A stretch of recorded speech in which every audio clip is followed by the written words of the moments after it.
Hey everybody, this is some random Neko waking up from her nap to greet the world for the day.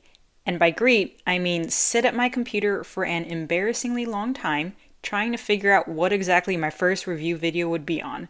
I made a whole list and just kept adding to it as idea after idea came to me until eventually my whole list was so long I had enough video ideas for the next few years, but still nothing on what that first video should be.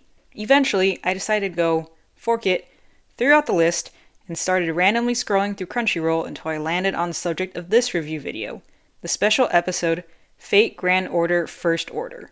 Why, I hear you asking?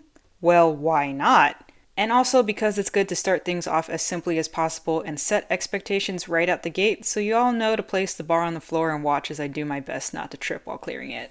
For the uninitiated or blissfully ignorant, Fate Grand Order is a mobile gacha game set in the Fate universe. The special episode is set in the year of 2015, where the Chaldea Security Organization draws on experts of both the magical and mundane fields to observe the future of mankind for possible extinction events. Humanity's survival seems assured for the next century, until the verdict suddenly changes and now eradication of the species awaits at the end of 2016. The cause is unknown, but appears to be linked with the Japanese town of Fuyuki and the events of 2004 during the Fifth Holy Grail War. In response, Chaldea harnesses an experimental means of time travel, the ray shift technology. With it, Fujimaru Ritsuka, a young man newly recruited to the organization, and Mash Kierlight, a mysterious girl, can travel back to 2004 and discover how to save humanity.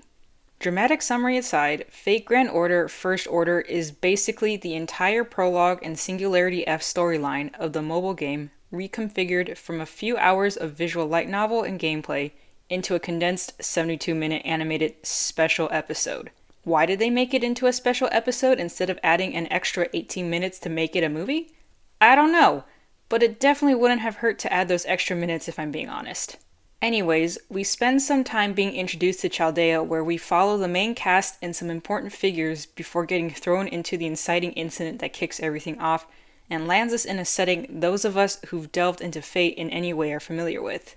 However, as stated in the summary, the setting and events are vastly different since something's gone wrong with humanity's history, which means everything we already know about the Fifth Holy Grail War is changed or tossed right out the window. However, there are some nods and Easter eggs to OG canon that those who know can play spot the difference with, which is where I'm going to sneak in a little disclaimer that you don't actually need to know anything about Fate to understand what's going on, since the special episode does a good job of explaining the basics anyways. The plot of the special episode is very straightforward and full of exposition. It's really just introducing the characters, giving a rundown of the rules of the magic system, building the world we're about to enter into while also explaining some of the changes in history without going too in-depth so it won't spoil anything for Fate Stay Night as well, and setting up the conflict and the stakes the characters have to grapple with. There's nothing special going on here. It's quite literally just a 72-minute ad for the mobile game to allow people who are curious about it to see if the story is worth downloading the game for and continuing to play it. 'Cause let's be real, as much of a motivator as plot can be, and there is an absurd amount of plot in this game, the plot can get very tiring if the plot isn't good enough to keep you invested enough to farm in-game currency to keep pulling for the plot.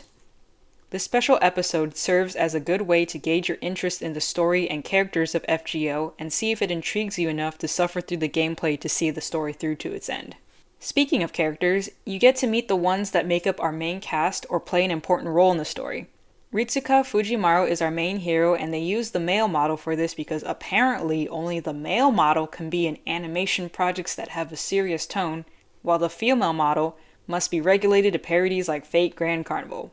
But considering some of the more playful and lighthearted expressions the female model has for some of the mystic codes, as opposed to the male model, it seems that her personality is set up to be one where she has fun in the chaos, while the male model is more serious. Though I have seen her used in manga adaptations of the FGO storyline, so I guess there's that. And you also see a quick peek of her as a little Easter egg in the special episode before she disappears forever. Anyways, while Ritsuka may be the protagonist of a mobile turn-based RPG gacha game, he's definitely not a silent one or a blank slate.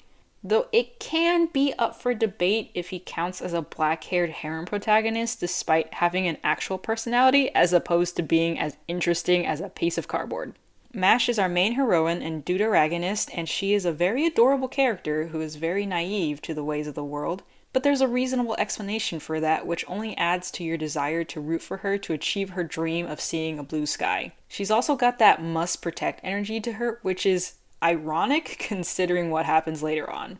And we get to see the start of a senpai-kohai bond with hints as to what it will evolve into throughout the game. The bond itself isn't really romantic. I mean, it can be if you want to see it that way, but it honestly feels more like a platonic soulmate kind of thing.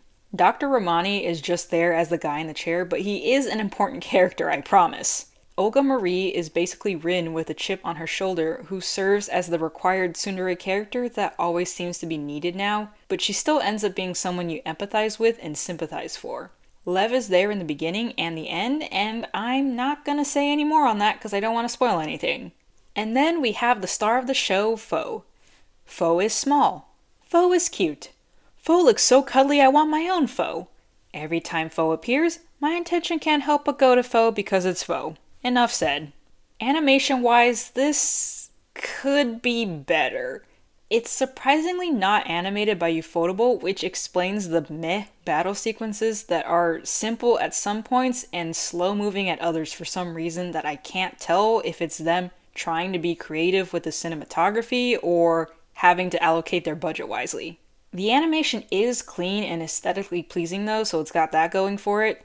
CGI is also used for certain things, but it isn't jarring on the eyes and instead adds an otherworldly feel, as well as increasing the world's gone mad tone that the Fuyuki Singularity showcases. The soundtrack is pretty much just the soundtrack from the game. There's nothing new added, though it's still great to listen to as one of those soundtracks you put on while you're working, studying, or relaxing.